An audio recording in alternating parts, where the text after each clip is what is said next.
నా పేరు మల్లేష్, మాది గంగాపూర్ గ్రామం, చింతలమానపల్లి మండలం. నేను తేజ్రాజు, భద్రాచలం అనే 2 వెరైటీలు వేశాను.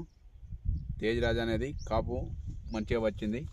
ఒకసారి కాపు చూడండి. తేజ్రాజ్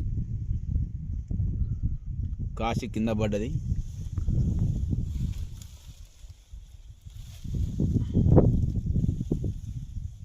ఏ చెట్టు చూసినా, ఏ కొమ్మ చూసినా మస్తు కాయలు ఉన్నాయి.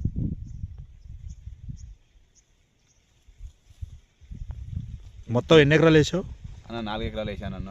2 ఎకరాలు తేజ్రాజు, 2 ఎకరాలు భద్రాచలం. భద్రాచలం కూడా ఇట్లాగే ఉందా? భద్రాచలం కూడా ఇట్లాగే ఉందన్న. ఓకే, దాన్ని కూడా వీడియో షేర్ చేద్దాం. ఓకే. చేను మొత్తం కలిసిపోయింది. అచ్చు ఎంత పెట్టావు? ఇది 40 ఇంచులన్న. 40 అంగుళాలు పెట్టావు, అయినా సరే కలిసిపోయింది మొత్తం. కలిసిపోయిందన్న. కాసి కింద పడిపోయింది. కింద పడిపోయిందన్న. ఓకే. ఇది ఏందన్న కాపు?